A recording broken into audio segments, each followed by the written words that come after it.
habits and to improve habitats through creating communications products and campaigns that inspire people to take action and increase their understanding of pertinent issues.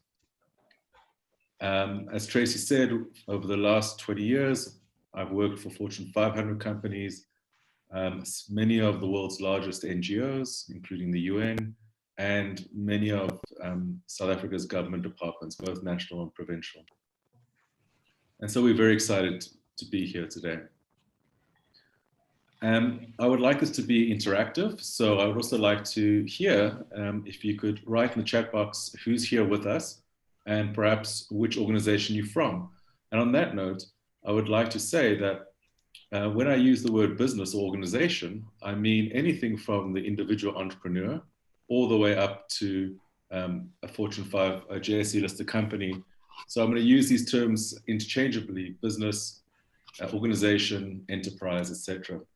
So perhaps you could just type in there what organization, what business are you from, or what do you do? And so I get a sense of who's out there, and you'll see later why this is so important. So in this webinar, we're going to be covering crisis communications. And first we will look at what is a crisis and how do you prepare for it. And if there's one learning I would like you to take away from today is I would like you to take away the idea that most of your crisis comms is done before the crisis hits. Again, I'll say that again. Most of your crisis communications is done before the crisis comes.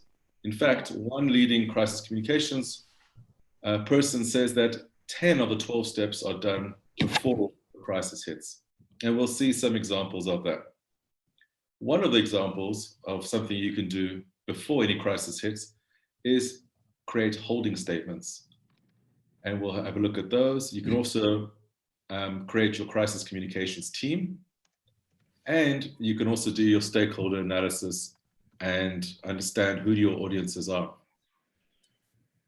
Next, we're going to look at communication strategies under COVID-19 for 3 different scenarios. First, businesses that are forced to cease operations completely. Second, businesses that are still operating, but under different methodologies, changed circumstances, change the way they operate. And thirdly, businesses that are shutting permanently.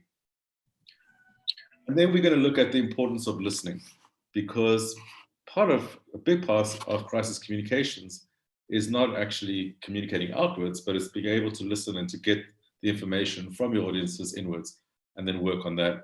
And then finally, we'll look at what kind of help is out there to help you with communications while you deal with the core of your business. So I'm seeing here that we have Leonie Selvin from Leonie Selvin Communications for corporate and NGO communications. Great. Hannah is training. I'm still figuring it out and wants to be an individual entrepreneur. We have Ellis, the Aut SA chairman, and works in operational management. Who else do we have on the call? We have Russell, who is the director of R&D technology and cloud and security specialist. Interesting. We have Liad from a law firm, which is great. We're going to speak a little bit about that later. And then we have Sarah as an independent consultant and Vicky an estate agent. Great. So a real diversity of both entrepreneurs and businesses across all sectors. So what is a crisis? Well, a crisis, the definition of a crisis is anything that threatens your organization, your business, its stability and its usual operating procedures. And there are 3 levels of crisis. First is a threat to human life or public health, right? So this is a fire, the earthquake, flooding. Second is a threat to your organization or business's brand or reputation. And the kind of the online of that is that it can affect sales, customer loyalty, employee productivity. And the third is a threat to financial stability. And I think we can agree that coronavirus affects all 3 of these levels, right? On a very direct level, it's a threat to human life. It's certainly impacted sales. It's impacted employee engagement, and it's become a huge threat to financial viability for many businesses. And these three levels often overlap. So organizations or businesses have the responsibility to communicate before, during, and after a crisis with all of your stakeholders.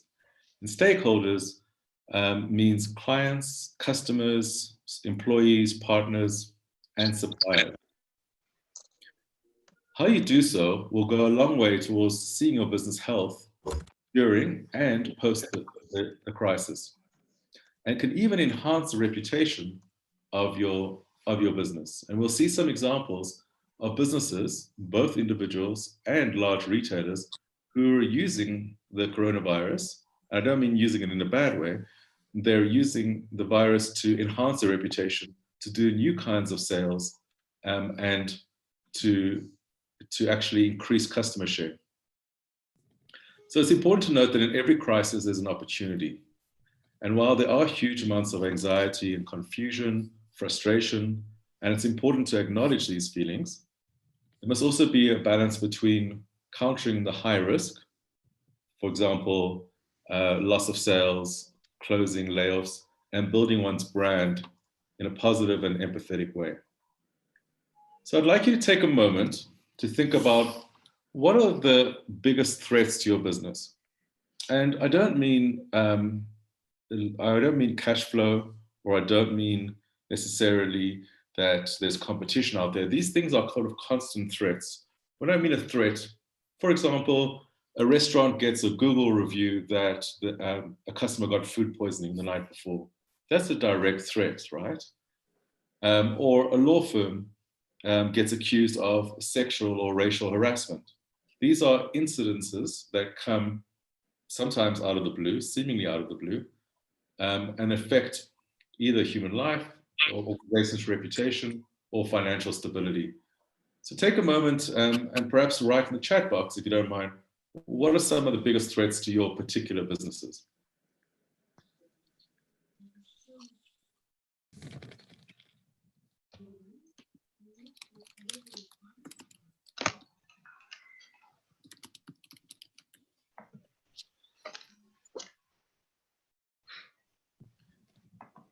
So while we wait for that, I see that Hilla has joined us. He's a social worker, hoping to pivot into something different. That's great. Welcome, Hilla. So Liat says that one of the threats to her business is professional misconduct, handling a matter incorrectly. Of course, that would affect your loyalty of your customers, affect sales, etc. And we see here, Russell says non-payment from clients. Sure. And Liad agrees with that. I think that happens all the time. But Russell, I would ask you for something perhaps more specific to your business. For example, if I understand right, you're in the cloud computing business, maybe if your servers go down, right? Whether or not it's your responsibility. How do you deal with all the electricity cuts? If a server's down, and customers are going to start saying, I tried to contact them, I couldn't get through to them. What kind of business is this? Okay, so think of the specific threats.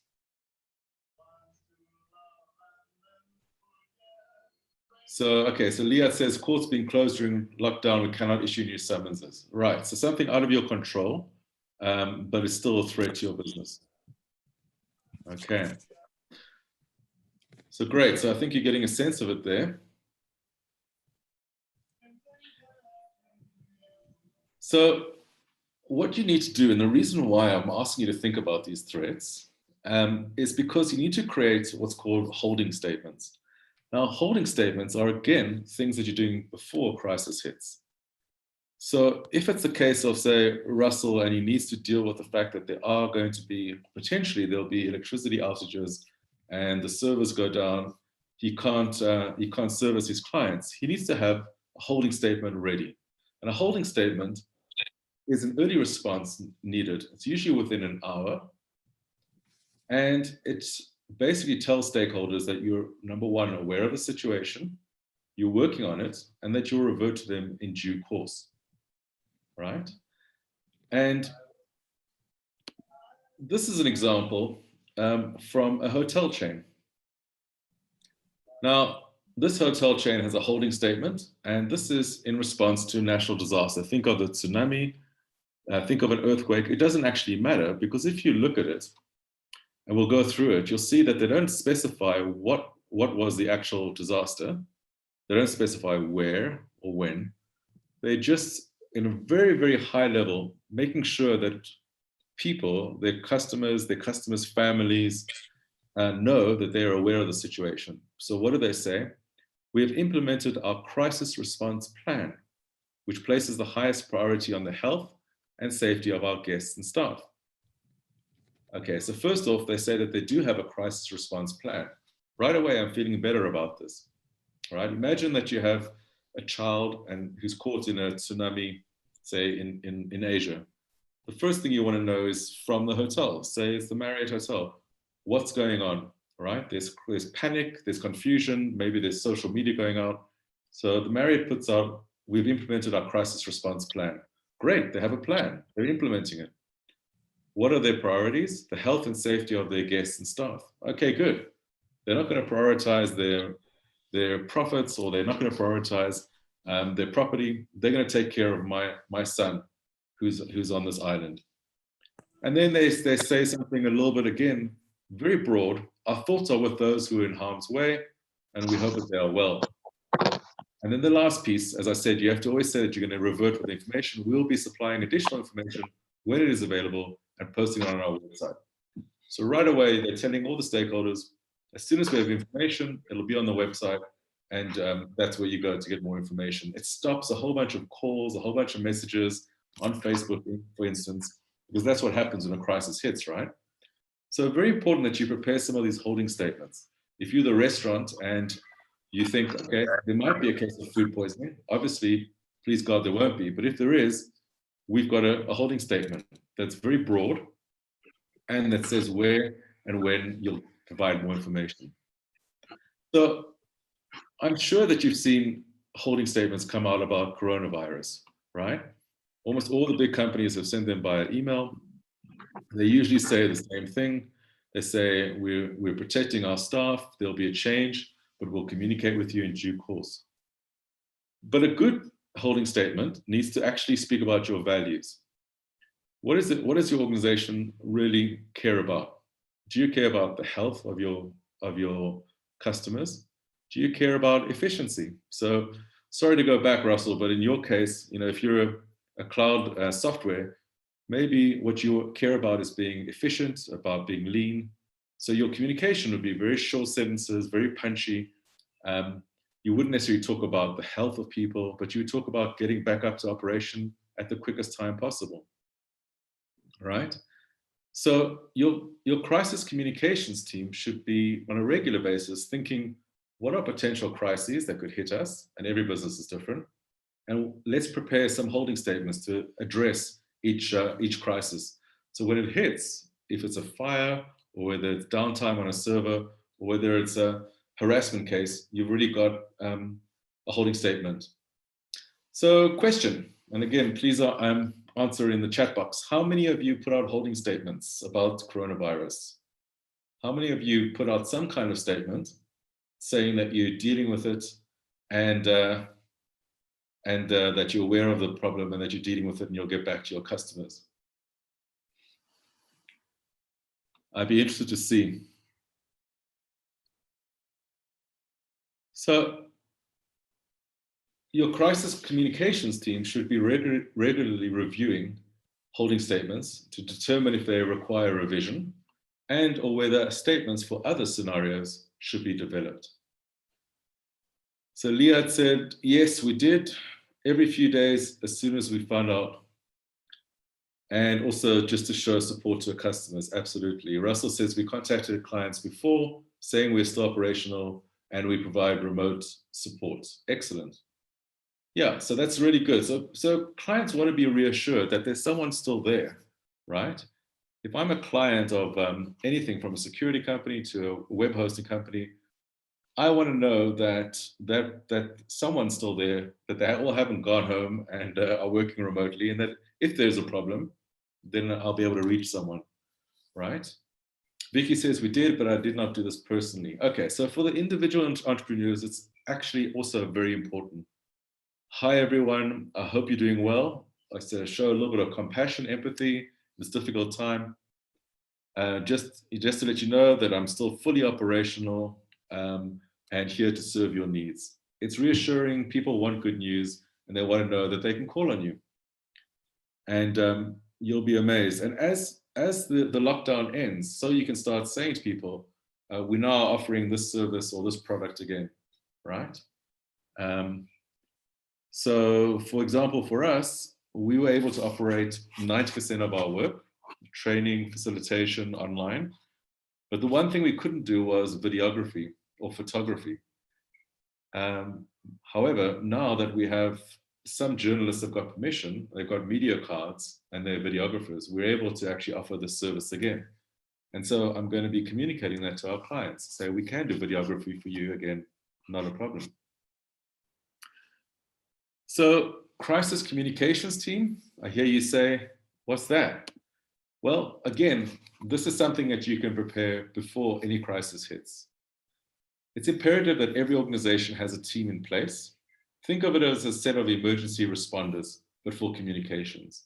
And just like you would hopefully have a safety team in the event of a fire, with people with different roles, like one person who alerts the fire station, another person responsible for getting employees out of a building. So your crisis communications team is made up of people with different roles. Now, this team that I've made up here is for a large organization, and obviously you would scale it down accordingly. But most of them would include the CEO or director and a spokesperson or spokespeople. Now, the important part I want you to get out of this is that the CEO or director or any of the top executives don't necessarily have to be the spokespeople. A spokesperson is someone who's comfortable and someone who's trained to be in front of cameras, and preferably, best case, someone who's also very good at writing and social media. We do training in crisis communications, and we always do it in camera. It's the only course we have that is not purely online, because things happen when people go in front of a camera.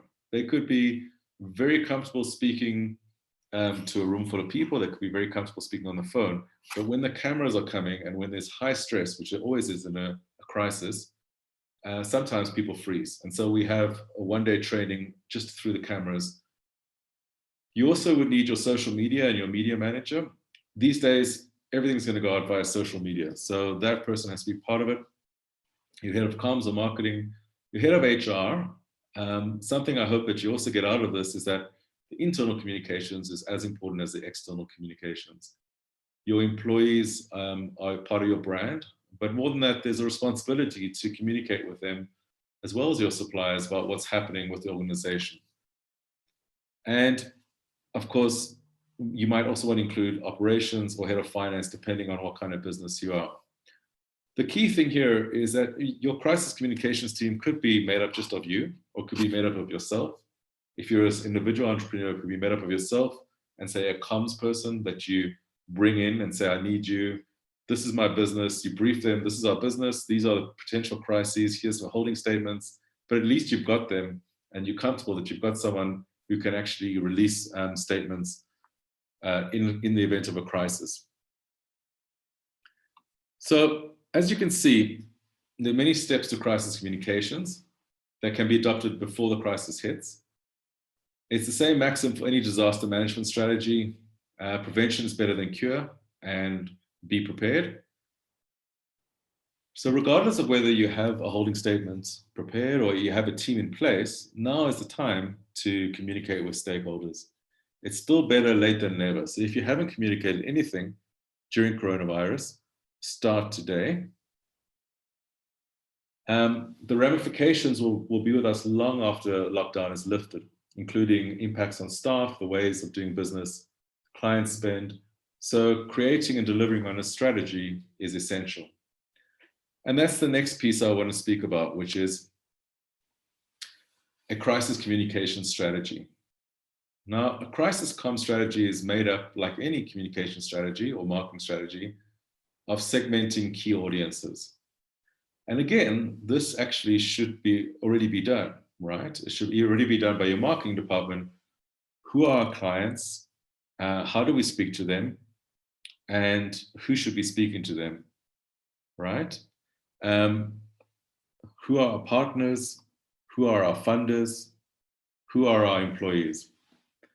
So segmenting or identifying your key audiences, internal and external, around key messages, the channels, and the spokespeople. So if, for example, you're a hip Melbourne restaurant, then your key audience would be something like some perhaps 20-something hipsters, and you would communicate with them on Instagram. So here you see, this is from Love Miso, one of our favorite restaurants. And they're communicating just on Instagram, nice big picture, lots of different hashtags so that people can follow. They leave it open because they want people to follow, they want people to like it, etc. That's where they will communicate.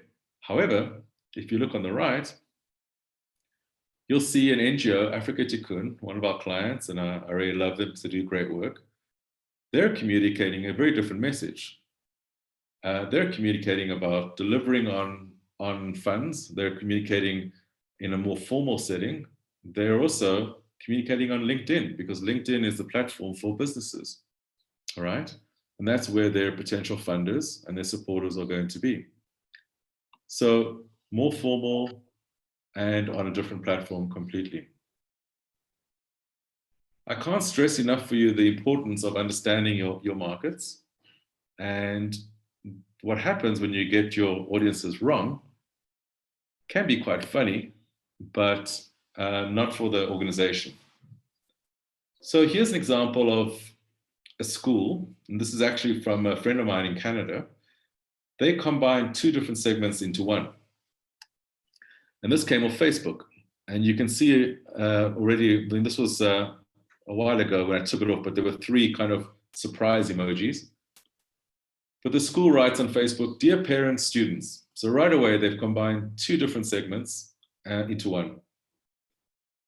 And as they say, "We'll be meeting on Teams during your block 1 to 3 Wednesday, 10:30, 1 to 4, etc. I'll post assignments which will be due and will be available during your regular block for questions." And then my friend, who's the mother, writes, "When the beep is any of that, I don't speak high school schedule." So it's a funny example, but it just shows that any of the students would have understood this, but the parents don't. The school should have sent out separate messaging to different audiences. Here's an example of where you confuse your segment.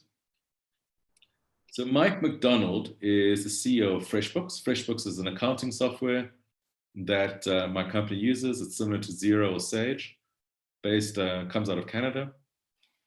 And what Mike did was a good idea, for sure. He had the right idea, but unfortunately, he spoke to the wrong audience. His audience are mostly entrepreneurs, small businesses, and maybe medium-sized businesses.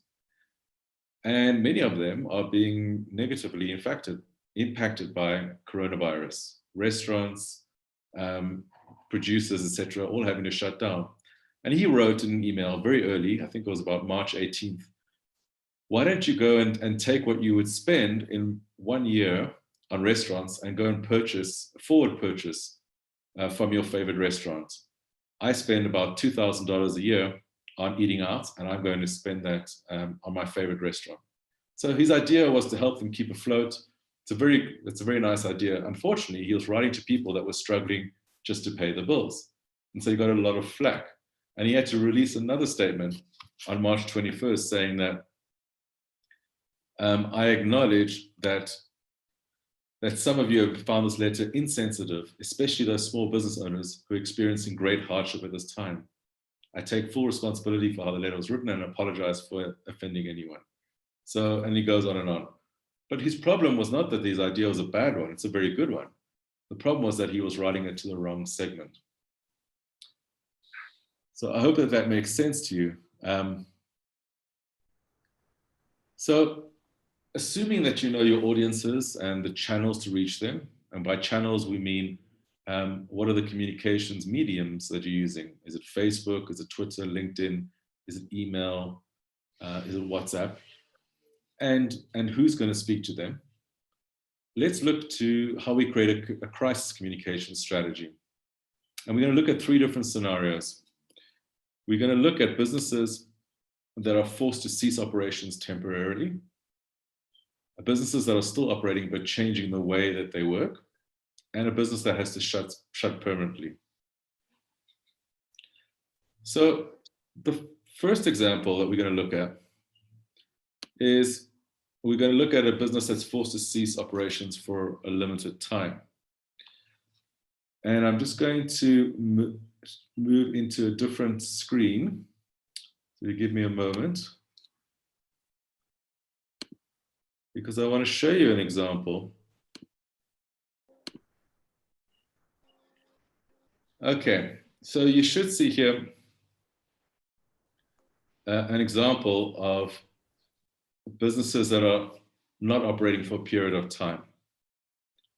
Okay, can everyone see the Word document that says business that is no longer operating for a period of time? Example, retail service. Yes, we can see it. Great, thank you, Tracy.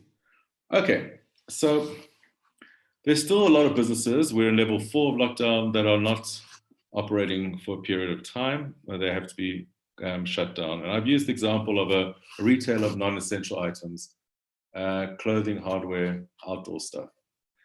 So when I prepared this, it was a couple of weeks ago. So some of this is not quite relevant, but you could take it out to every person. I want to show you the examples of key messaging. So on the left column, you have your different audiences. And then in the middle, you have your top 3 key messages. And then you have your delivery channels and the potential spokespeople. So what would a retailer, and this example comes from a retailer that they're a merchandiser, they pack out the goods in the supermarkets for us. So, you'll get your delivery of toothpaste or of sporting goods, and these are the company in between, and they'll go to the checkers and pick and pay, and they'll pack it out. It's a real example. So their top 3 messages to all of their stakeholders would be, we're concerned about the future, we are a responsible South African business, and we will do everything in our power to help our stakeholders, especially employees. How would they deliver that? Well, they deliver it by email, press release. They could do a video from the CEO, and of course, they'd have it on their website. And because these are top level messages, they would need the board or the CEO directed to deliver it.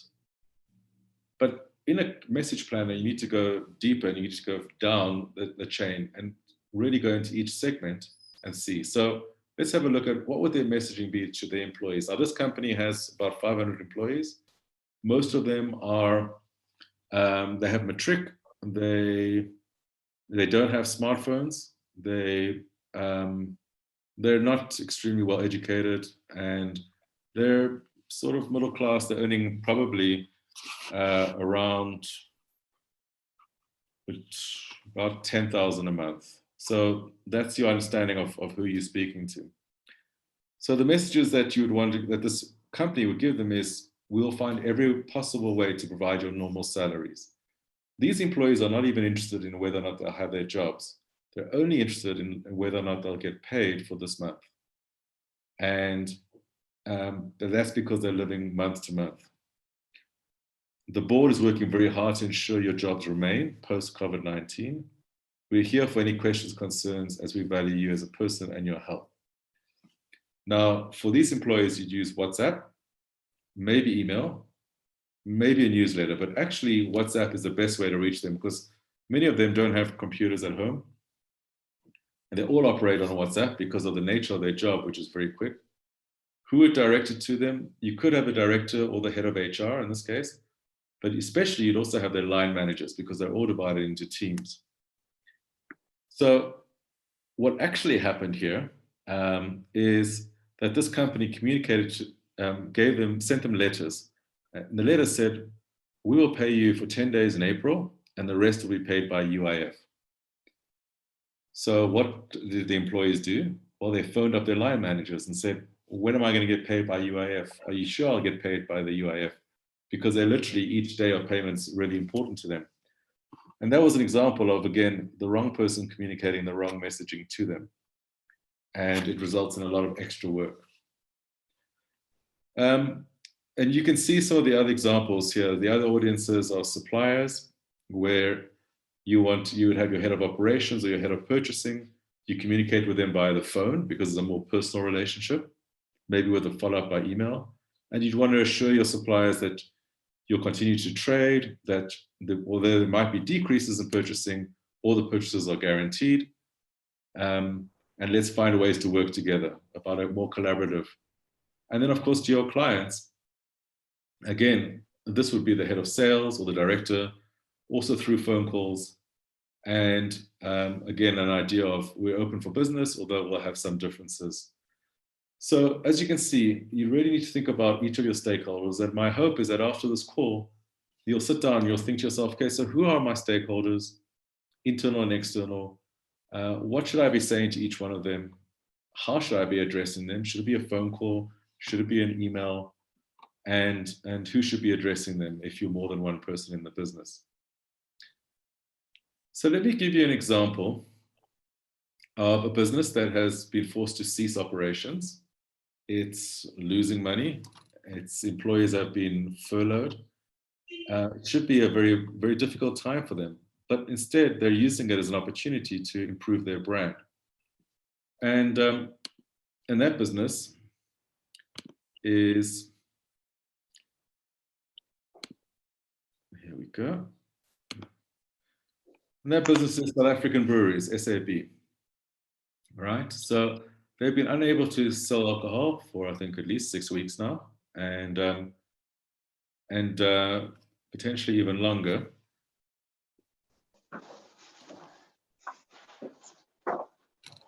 So this is their Facebook page.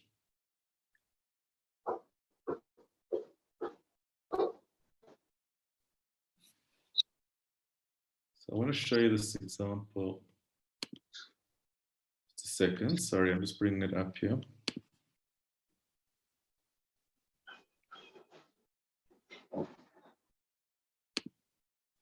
Okay, here we go.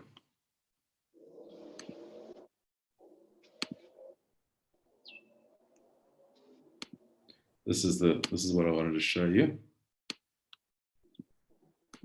Okay, so this is SAB Facebook page, 12th of April. And this is our commitment to strengthening our country's fight against COVID-19. I'm going to play the video for you.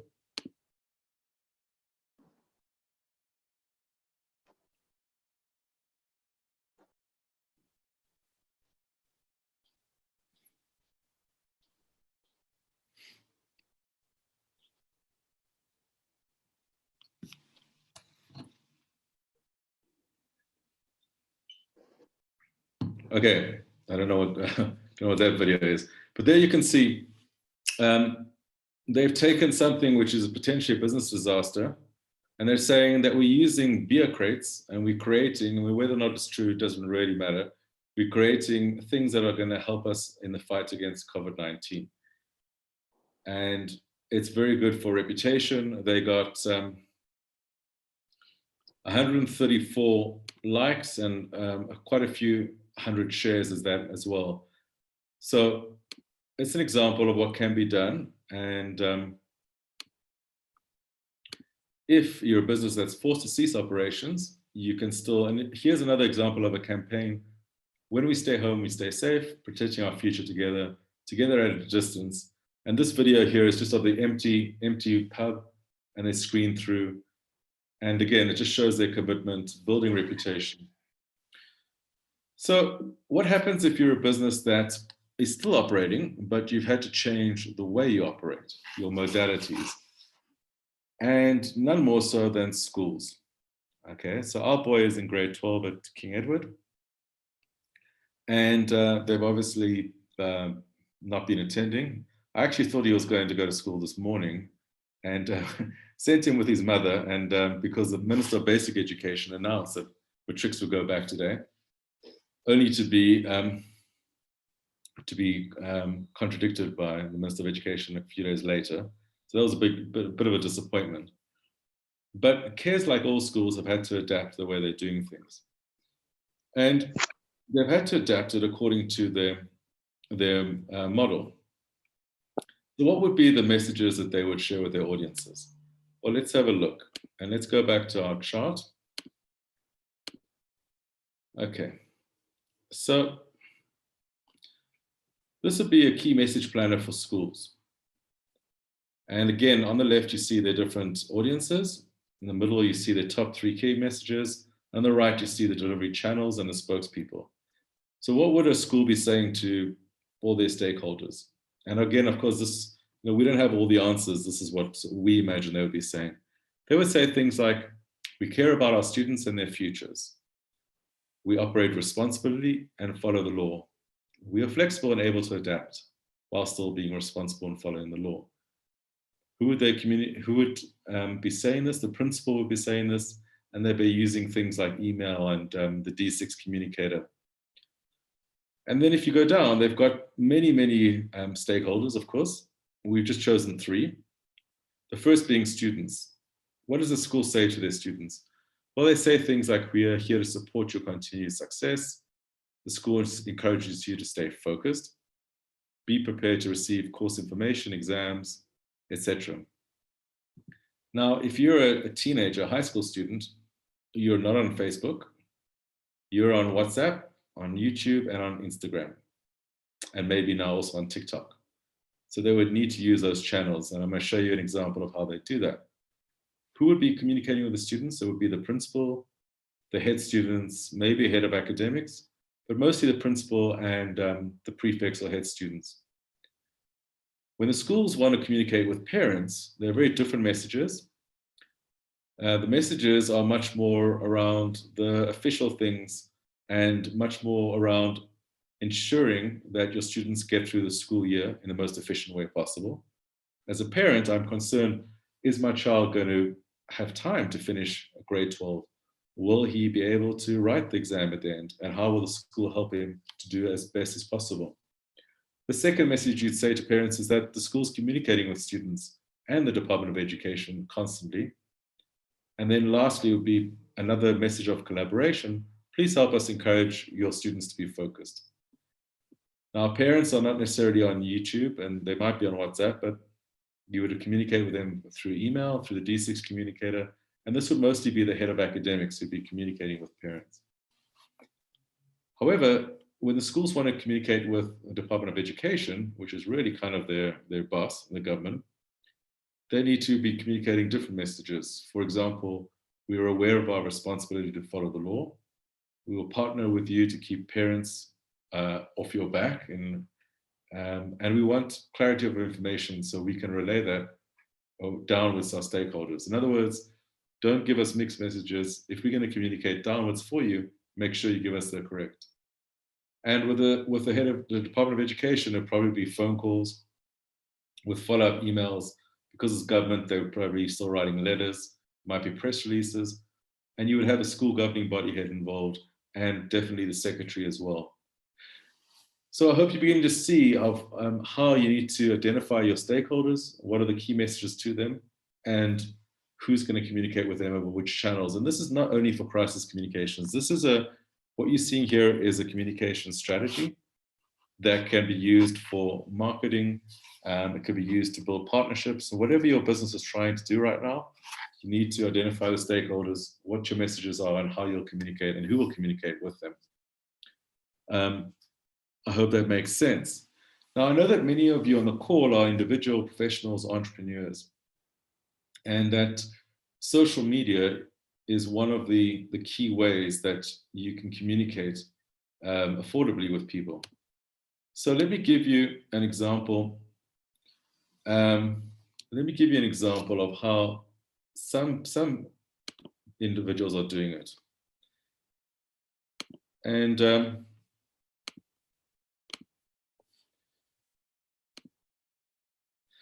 okay, so before that, so this is an example of an email which we did receive from CARES to the parents. And as you can see, it's very very methodical. They talk about recovery of teaching time. They talk about curriculum interventions, review of assessments. They're trying to reassure us. They're showing us what the schedule will look like, how they're going to use time, how they're going to make up time, etc. And that's the kind of example they'll do for us there. Whereas if they're communicating with students, and as remember I said they would do it via WhatsApp, they would rather communicate in a different way. And let me show you that.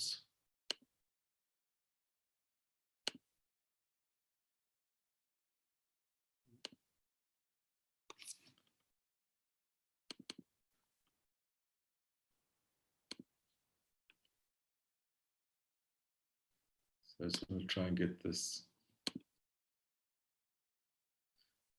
Okay, are you all seeing the KES school YouTube channel? Yes. Okay, great. So this is their channel, and this is, as you can see, there's a bunch of videos that they've done, lockdown messages, and the principal actually started this. Here's one from dealing with uncertainty. This is one from the school psychologist speaking directly to the students. Here's a message from their hockey and rugby head coach. They have weekly updates that are from the headmaster, and he just speaks to the students. And this is the way that they communicate with their students, right?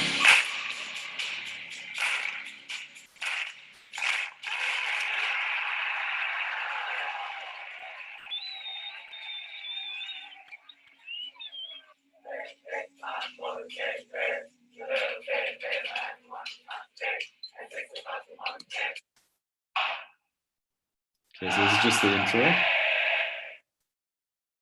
afternoon, school.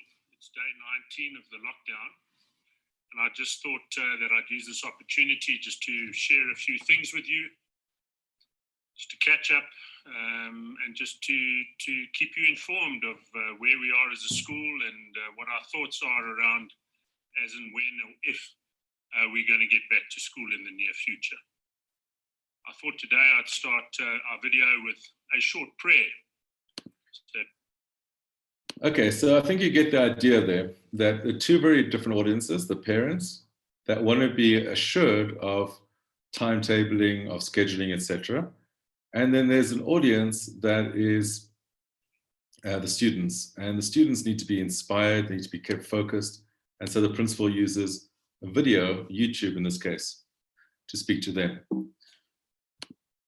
So here's the example which really impressed me, and this came over my LinkedIn channel. I actually am not connected with this person, Dr. Precious Serrero, but somebody that's connected with me saw this and liked this.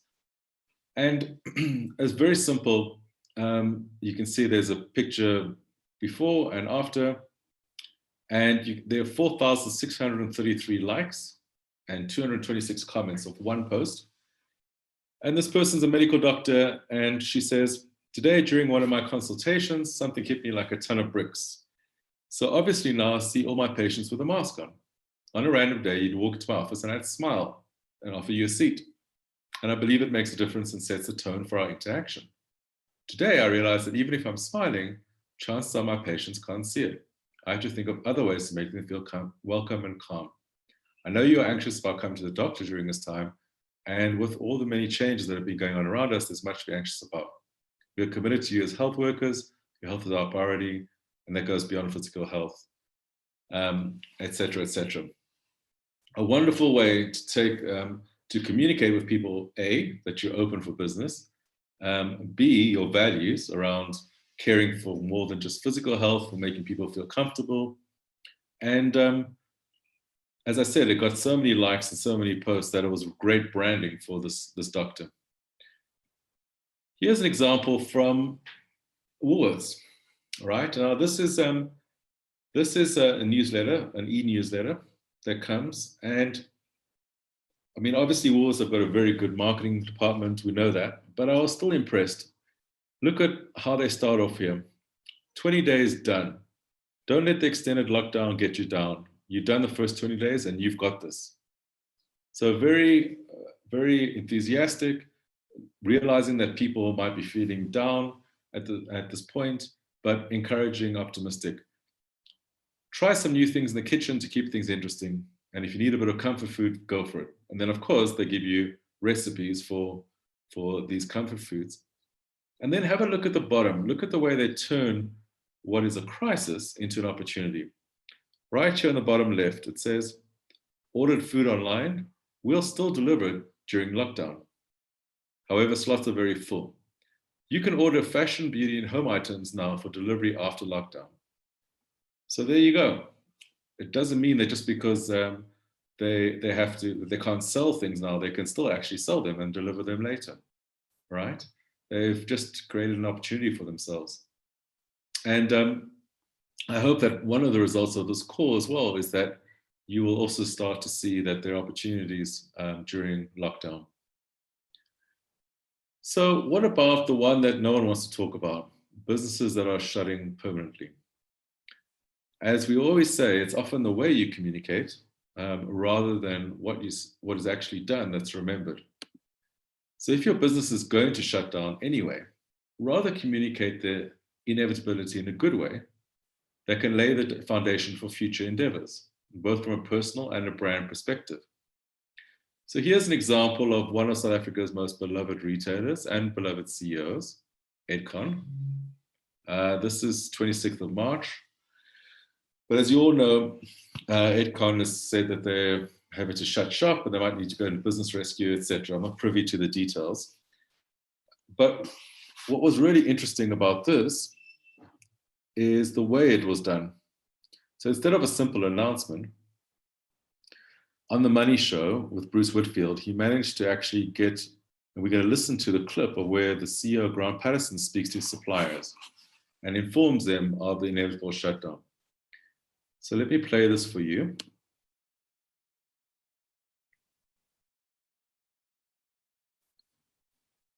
Tracy, if you can just give me a thumbs up, let me know if you can hear this clip. No, not yet. Okay, here we go.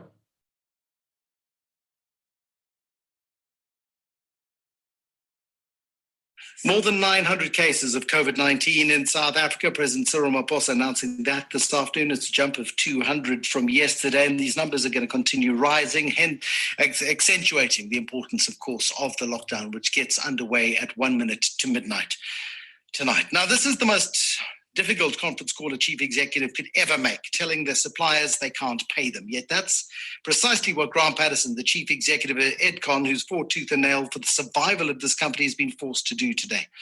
I've got audio of that conference call. I'm going to play it for you in a moment. But if you think the lot of a chief executive in an unfolding crisis is easy, I urge you to think again. Listen carefully to what he says to his suppliers. Listen to his tone of voice.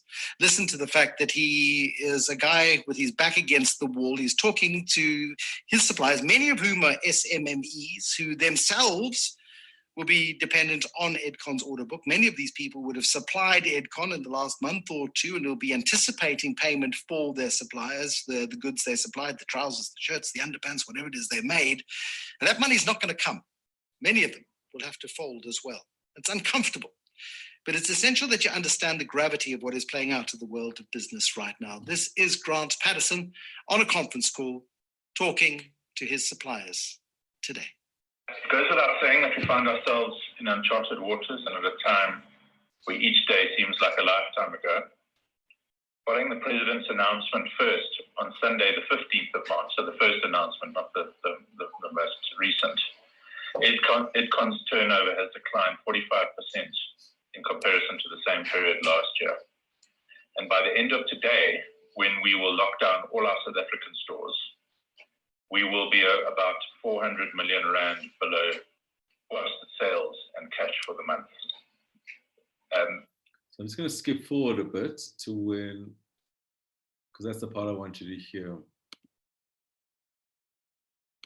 For the moment, issued a practice note explaining that they will, and I quote, not invoke its powers under Section 22 of the Companies Act for reasons related to the coronavirus for a period of time.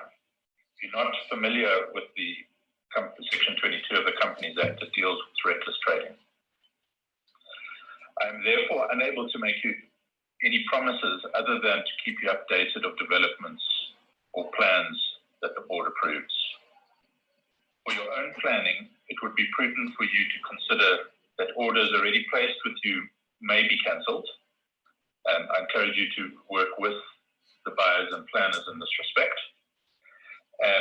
The DC will remain closed, and that any future trade between us will be dependent on your assessment of our ability to pay for both arrears and future purchases and orders and services. In the midst of our own stress and fears, we acknowledge the material impact our financial situation has on you and your businesses, and the devastating effect our decisions will have on your operations. We can only sympathize with you. Excuse me.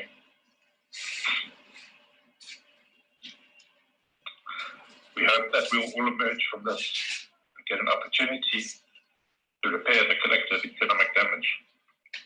Management and the board of EdCon wishes you and your employees and your families safe, good health during the upcoming weeks. Thank you all for listening. Okay, so let's examine this a little bit deeper. It's important to note that, of course, the suppliers on this call will be worried and unhappy at losing such a large client. EdCon might be their only client. It's important to note that this was done through a phone call, not through an email, because it was very personal, and it was done by the CEO, not done by the head of sales, right? So that it really shows the value that EdCon is placing on suppliers. I like the way Grant advises suppliers to protect themselves going forward, right? He said, you will need to make a judgment as to whether or not you should enter into contracts with us. What this does is it creates a trust. That it means that as a supplier, if I'm listening to this, if I'm getting a call direct from the CEO, that even if EdCon folds or ceases to exist, I would work again with Grant. Getting a heartfelt message like this means that before I rush off to my attorney, I might give better terms to EdCon for the next order if they do happen to come back. Often a crisis is one not in the legal courts, but in the courts of public opinion. And of course, the fact is that unbeknownst to EdCon, this call was made public, and now you're hearing this. And I don't know about you, but my feeling towards this company has just risen by a tremendous degree.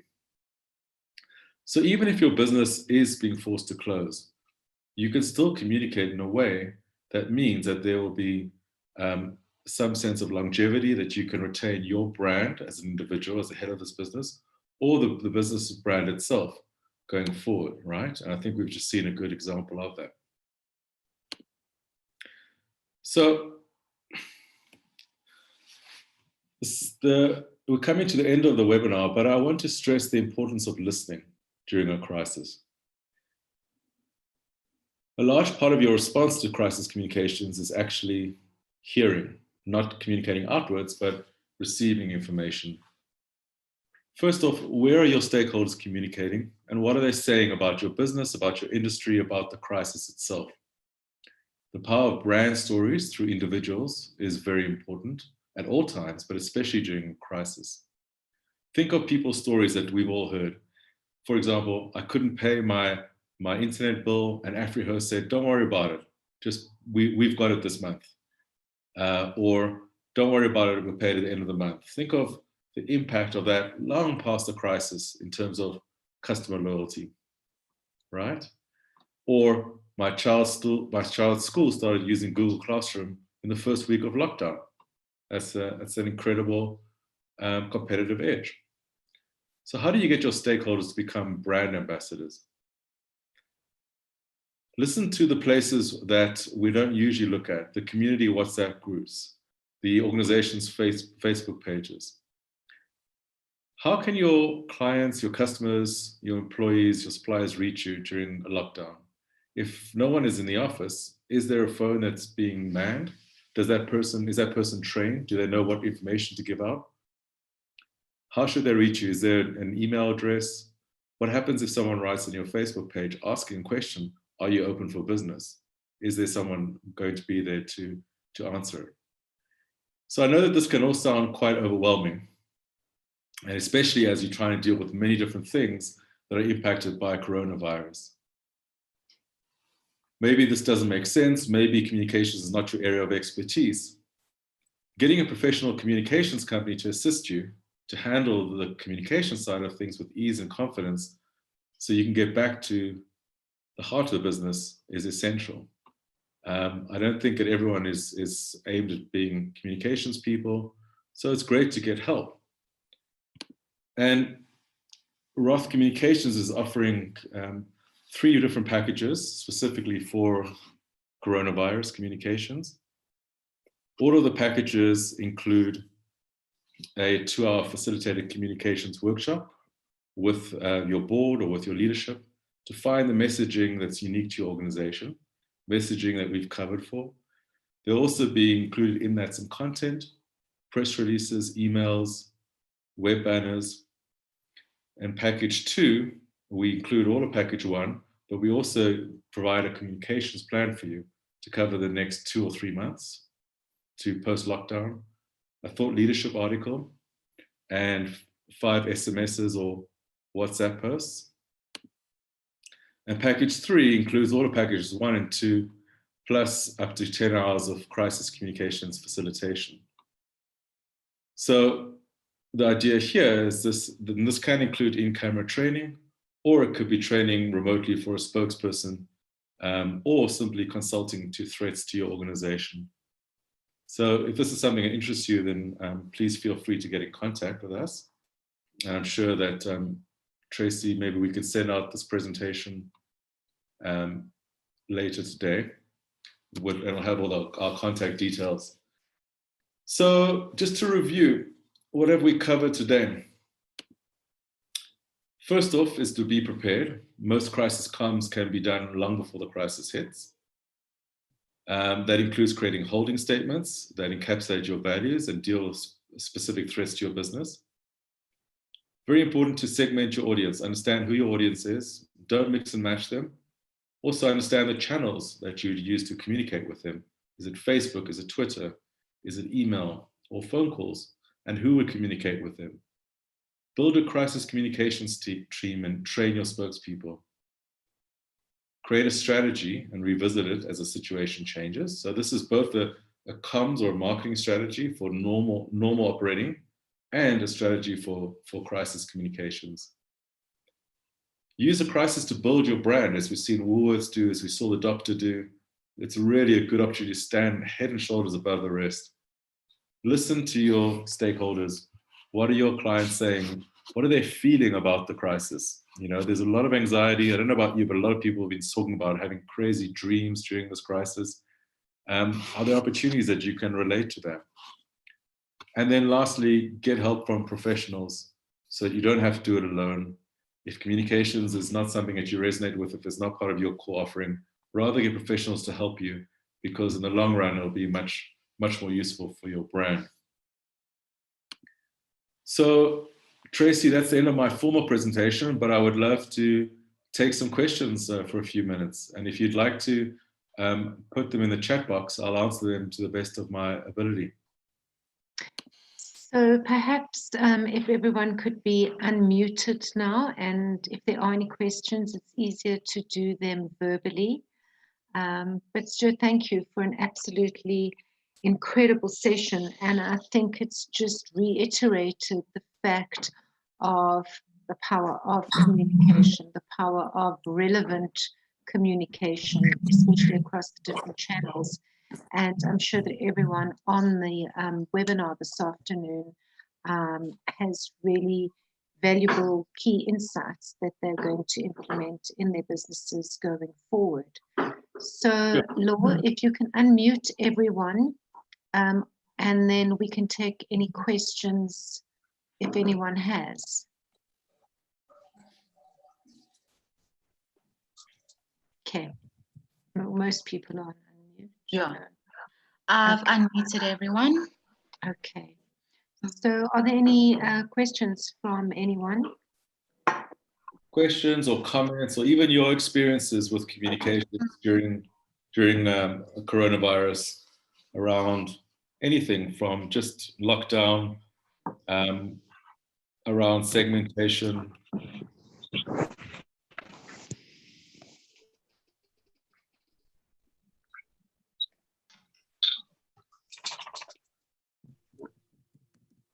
So if there are no further questions, just to reiterate, I did put it into the chat section. We will gladly send you a copy of Stuart's presentation. Laurie has uploaded the live stream if you want to view it again, which is on our YouTube channel. And Stuart, thank you on behalf of the AuthJet team for this incredible facilitation this afternoon. We appreciate your time. We appreciate you sharing your expertise and knowledge with us all. And as always, we're really grateful. You're welcome. Thank you. Thank you very much. Thank you, Stuart. Thank you so Thanks much. Bye now. And I will send you the recording link as Okay. well. Thank you so much. Have a good day, everyone. They use the example of Edcon has had to close their doors, you know that. And Is there a question? No.